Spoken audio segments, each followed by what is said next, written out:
Verovatno znam koji vas problem muči ako ste čuli za minoksid ili finasterid i ako po 100 puta dnevno približavate lobanju u ogledalu da biste provjerili zaliske. Ali da li ste se ikada zapitali koliko tačno dlaka bi trebalo da izgubite da biste zapravo bili ćelavi? Znamo da čovjek sa 100.000 dlaka na glavi nije ćelav i da onaj sa 0 dlaka na glavi jeste ćelav. Ali trebalo bi da možemo da kažemo koji je tačan broj dlaka kada se dešava promjena od nećelavosti ka ćelavosti i obrnuto. Ali da li znamo koji je to broj? Da li on uopšte postoji? Termini poput ćelav, gomila, crven, visok, star, debeo i tako dalje imaju nešto zajedničko. Svi ovi termini su nejasni jer izgleda da ne postoji jasna granica koja razdvaja na primjer ćelavog čoveka i nećelavog, starog i mladog, crvenu i žutu boju i tako dalje. Za sve njih se vezuje jedan paradoks, nazvan po jednom od nejasnih termina koji je prvi put formulisan u antičkom periodu. To je paradoks gomile.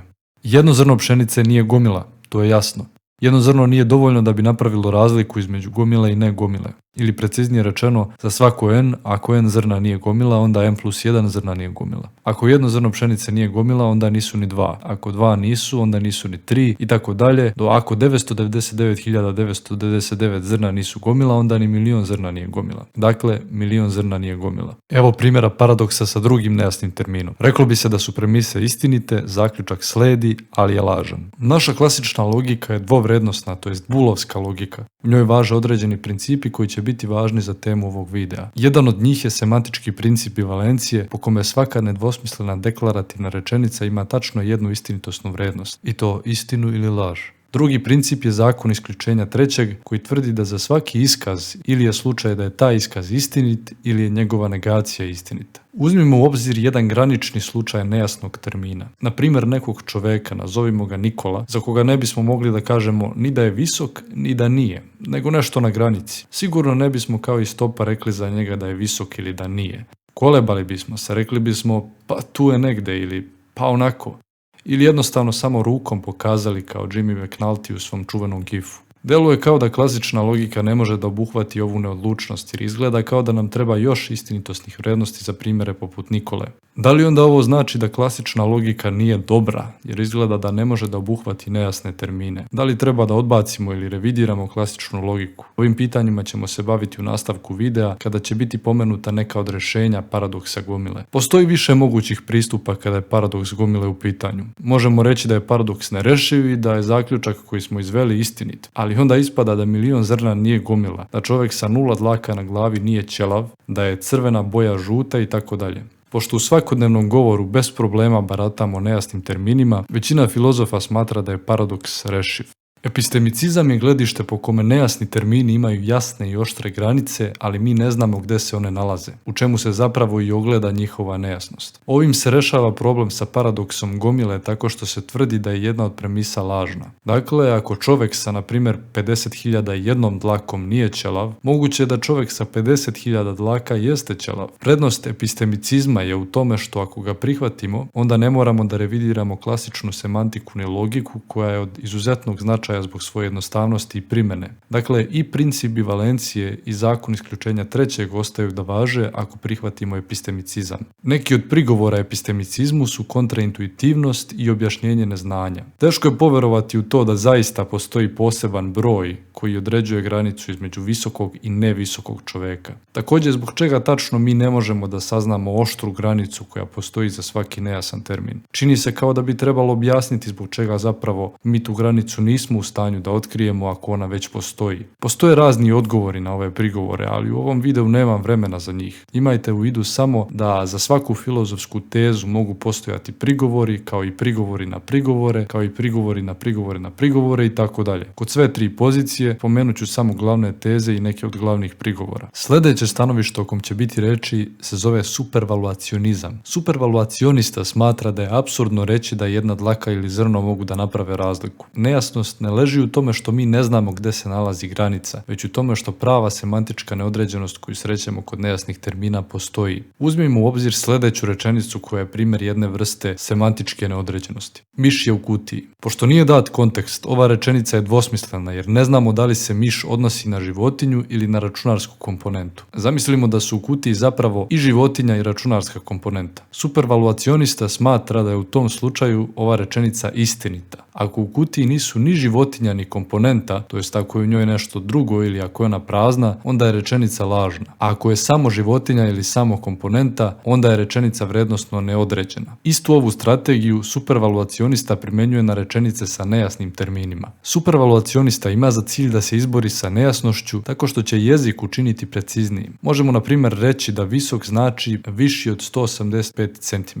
Zvaćemo ovo jednim preciziranjem. Preciziranje može biti prihvatljivo ili neprihvatljivo. Na primjer, neprihvatljivo je ako kažemo da je visok čovjek samo neko ko ima preko 234 cm, što nema mnogo smisla jer ko bi onda bio visok, jel? Prihvatljivo preciziranje je kada uzmemo neke vrednosti koje bi realno imale smisla. Prema supervaluacionizmu za rečenicu koja je istinita pod svakim prihvatljivim preciziranjem kažemo da je super istinita, a za onu koja je lažna pod svakim prihvatljivim preciziranjem kažemo da je super lažna. Ako je pod nekim preciziranjem istinita, a pod nekim lažna, onda ona ima neodređenu istinitosnu vrednost. Supervaluacionista identifikuje super istinu sa istinom kao što smatra da je rečenica mišje u kutiji istinita ako i samo ako su u kutiji i životinja i komponenta. A za neodređene slučajeve će supervaluacionista reći da prosto nemaju istinitosnu vrednost, kršeći princip bivalencije. Međutim, zakon isključenja trećeg će važiti jer će bilo koja rečenica oblika P ili ne P biti istinita pod svakim prihvatljivim preciziranjem. Logički je istinito za čoveka bilo koje visine da je visok ili da nije visok. Tako nam je ponuđena teorija koja ostavlja neke zakone klasične logike kao važeće, iako odbacuje princip bivalencije ostavljajući rupe u istinitosnoj vrednosti. Premise poput ako čovjek sa 50.000 jednom dlakom nije ćelav, onda čovjek sa 50.000 dlaka nije ćelav ne važe, jer bi baš 50.001 mogao biti primjer graničnog slučaja koji nema istinitosnu vrednost. Zaključak čovjek koji ima 0 dlaka nije ćelav je super laž, odnosno laž, jer je lažan pod svakim prihvatljivim preciziranjem. Paradoks rešen?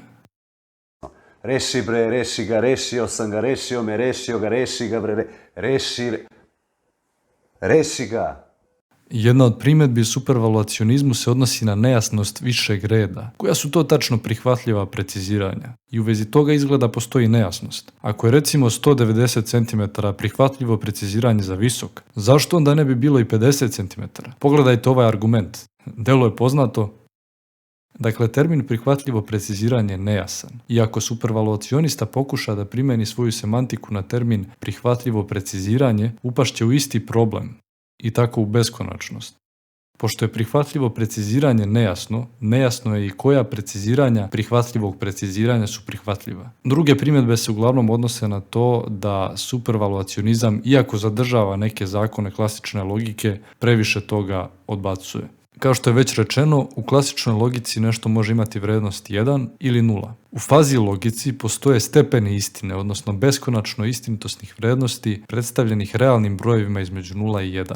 Tako, na primjer, možemo imati vrednosti od 0,9, što je dakle nešto prilično istinito, ili 0,1 prilično lažno, 0,67 u nekoj meri istinito i tako dalje. 0 je potpuna laž, dakle, a 1 je potpuna istina. Fazi logika je bila popularna istraživačka oblast 80. godina 20. veka jer se mislilo da može imati značajnu primjenu u veštačkoj inteligenciji. Kasnije je došlo do promjene fokusa po tom pitanju i neki drugi pristupi su zavladali. Rješenje paradoksa gomile kada je u pitanju fazi pristup zavisi od tačnog načina na koji definišemo veznike, a ti načini mogu biti mnogobrojni. Ono što je važno primetiti je da je ovdje reč o pokušaju radikalnijeg odbacivanja klasične logike po pitanju nejasnosti i da je ideja za uvođenjem stepena istine primamljiva jer nejasni termini također imaju stepene. Na primjer, manje ćelav, više ćelav, proćelav, skoro skroz ćelav i sl. Slično kao supervaluacionizmu i fazi pristupu se zamjera to što ne može da izađe na kraj sa nejasnošću višeg reda. Također, klasična logika omogućava mnogo više rezonovanja i daleko je jednostavnija. Iako neki zastupnici fazi pristupa žele da sačuvaju klasičnu logiku za matematiku, a odbace kad je u pitanju nejasnost, pitanje je da li je to zaista moguće uraditi. To bi bilo to o paradoksu gomile i nekim pristupima za njegovo rješavanje. Pišite u komentarima koje od ovih stanovišta vam se čini najboljim ili ako znate neko drugo ili ako vama padne neka nova ideja o tome kako bismo mogli riješiti paradoks gomile.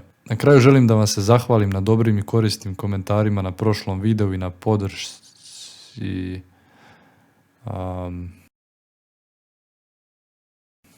Obrisao je komentar, ostala je samo ova notifikacija, nisam stigao ni da ga srcujem. Znam šta mislite. Ljudi i hejteri su uspjeli Ali u srži ovog komentara je zapravo dobronamerno ukazivanje na problem sa mojom naracijom. Trebalo bi to shvatiti ozbiljno.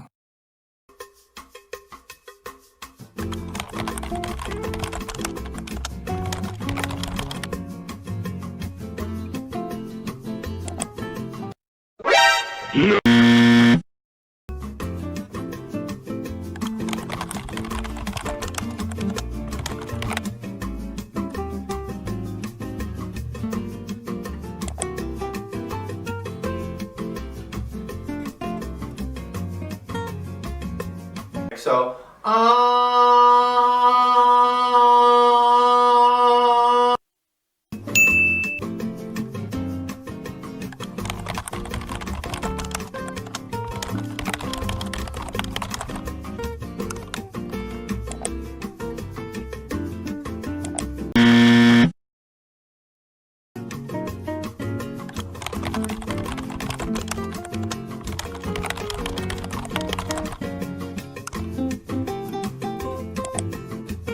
sve prirodno.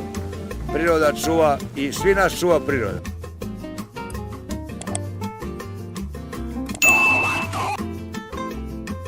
Ako mi ne budu pomogli sinus i alternativno lečenje Kragujevac i vežbe sa YouTube-a, znajte da će dolaskom toplih vremena prestati ove uobičajene prehlade i da ćete moći da uživate u lepoti moje prave boje glasa. Do tada fokusirajte se više na ono šta govorim, a manje na to kako govorim. Površne stvari zaista jesu manje važne. Neki to shvate prekasno. Pozdrav!